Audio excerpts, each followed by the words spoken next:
There is something both exciting and slightly nerve-wracking about renting a car in a foreign country.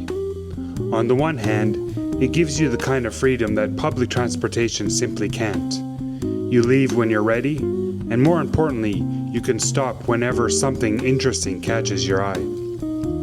But every country has its own driving culture, its own road conditions, and its own set of rules.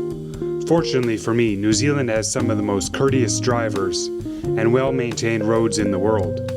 There's just one small adjustment I'll have to get used to: driving on the left side of the road.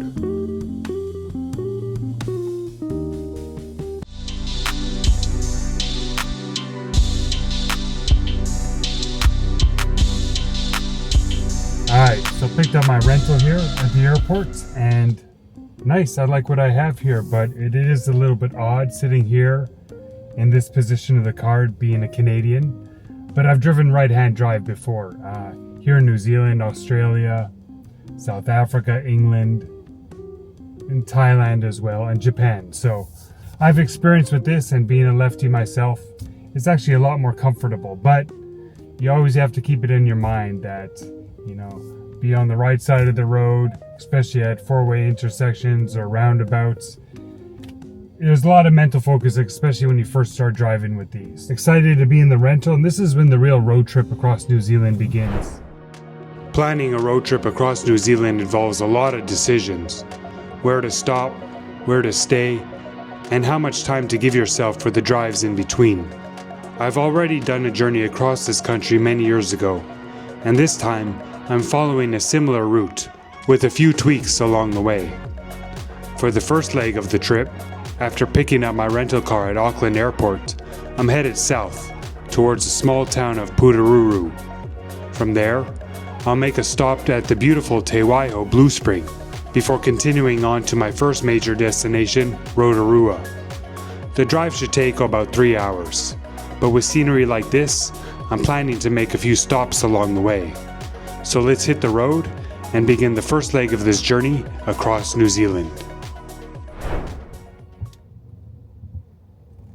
Alright, and we're off. It's funny, whenever you pick up a rental, you always want to not crash within the first 5 minutes. So I spent the entire summer driving across Canada, so 3 months basically on the road. And yeah, so I'm a pretty good experienced driver, but this right-hand drive right now is a mental mind fuck. Take it nice and easy. I've done this before, but it is quite the experience. Let's stop the talking and let's start concentrating on the driving.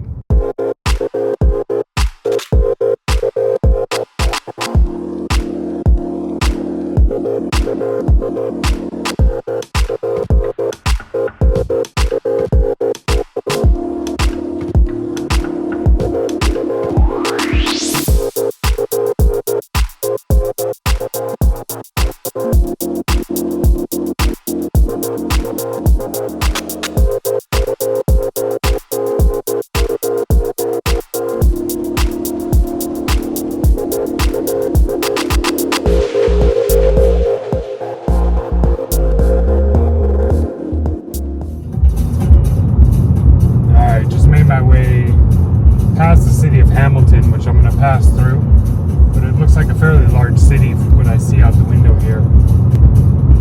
Starting to get a hang of this driving thing in this side of the road, right-hand drive, and feeling pretty good. Traffic is moving at a pretty good pace. The speed limit on the highways here goes between 100 and 110, and not a lot of speeders here. Most people really stick to the speed limit, and I tend to have a heavy foot, so I'm trying to be a bit careful here because I don't want to get a ticket, especially on this first day of driving.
In this trip across New Zealand, I plan to go back to quite a few of the stops I visited when I first came here all those years ago. But I'll also try to check out some new stops, like this place here. I wasn't here last time, and I'm very glad I made the stop because it is beautiful to see. A wonder of nature.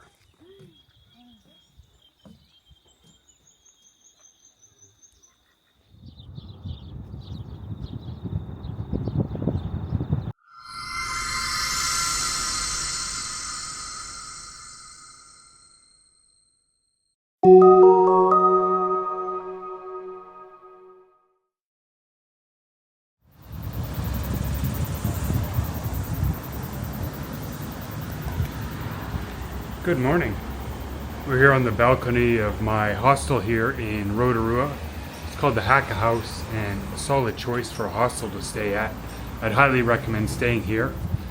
It's another beautiful day outside here in New Zealand, even nicer than in Auckland. So we're gonna just start off the day nice and slow by taking a little walk through town, and then we're gonna get in the car and see a bit more of this place. Sorry. And the name Rotorua basically means second lake. Roto means lake and Rua means second. So to an English speaker, oftentimes foreign words sound a lot more exotic than they really are. Like Rotorua sounds magical and something ancient, but it basically means second lake. Rotorua sits in the middle of New Zealand's North Island, on the southern shores of Lake Rotorua. For centuries, this area has been an important center for the Māori, particularly the Te Waihou people, who settled here in the 1300s. They were drawn to the region's fertile land, rich lake resources, and remarkable geothermal activity, using the natural hot springs for everyday needs. Europeans arrived in the 1800s and were soon drawn by those same geothermal features. Over time, Rotorua developed into one of New Zealand's most popular tourist destinations, and today it attracts more than 3 million visitors each year. Rotorua is now home to around 75,000 people. The city spreads out from the western shore of Lake Rotorua with a compact downtown laid out in a simple grid of streets filled with shops, restaurants, and hotels. In the center of town, you'll find places like Eat Street, the city's main dining strip. I can personally vouch for the Crew Craft Beer Club, which serves up a great burger and fries. Nearby are the government gardens, a beautiful historic green space in the city, while Sulphur Point offers a glimpse of the geothermal forces beneath the surface, along with the city's unmistakable scent of sulfur in the air. There's also a beautiful visitor center where you can learn about the many things to do in and around the city, from traditional Maori cultural performances to taking a gondola up the nearby mountain for sweeping views and even riding the famous luge. But today I'm going to start by exploring the natural beauty of the region, heading out to the nearby Redwoods Forest, just about a 20-minute drive from town.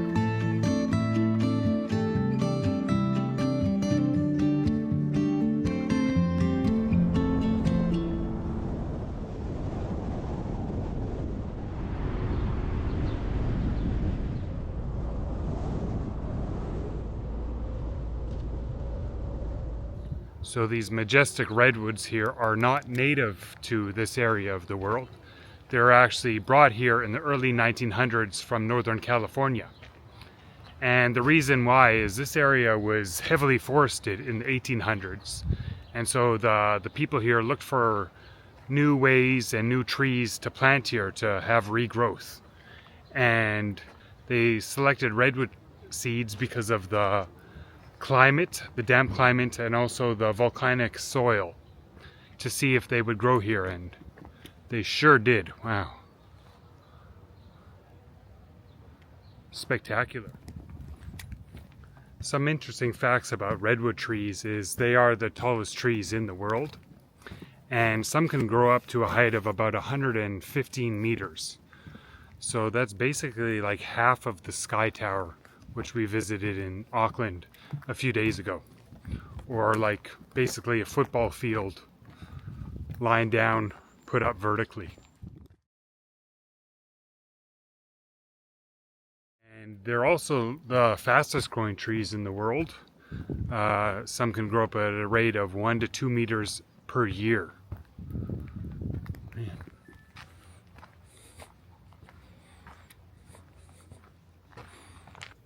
These redwood trees could also live up to 2,000 years. So some of them in California today are as old as basically when the Roman Empire was still in existence. And these ones are just over a century old, but it's incredible to see how tall they are, even after just about 125 years.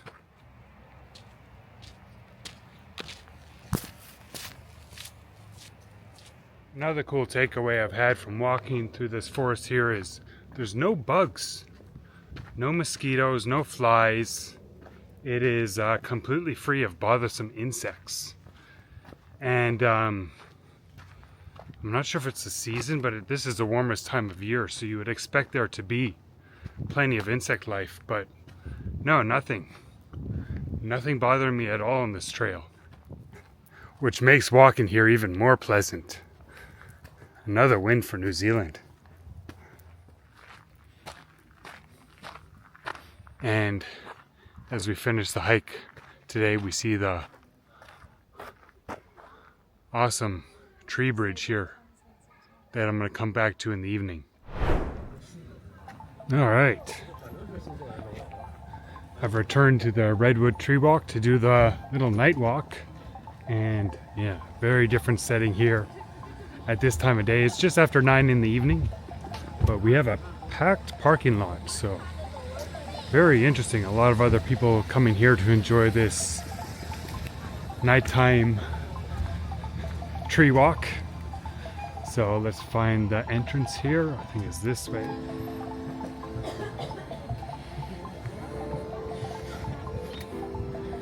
It's gotten significantly chillier out since the beginning of the day. They've got the Redwoods Tree Walk at day or night, basically same prices. It looks like we got quite the line. Holy shit.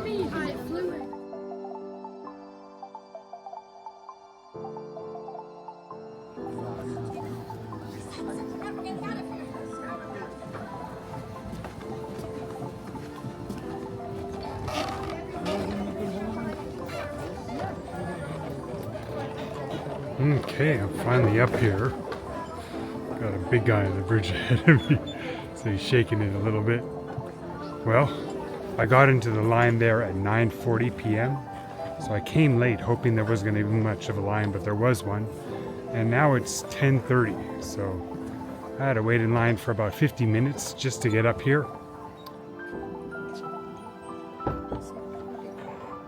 So the Redwood Tree Walk here was opened in 2015, and a year later in 2016 is when they introduced the nighttime walk. And there's 27 of these bridges, one of which I'm walking on right now, and 26 platforms in total.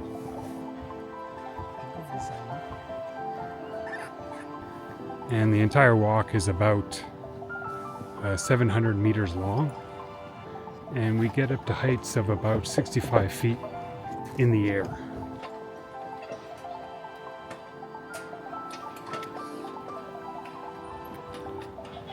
So this attraction here attracts over 200,000 visitors per year.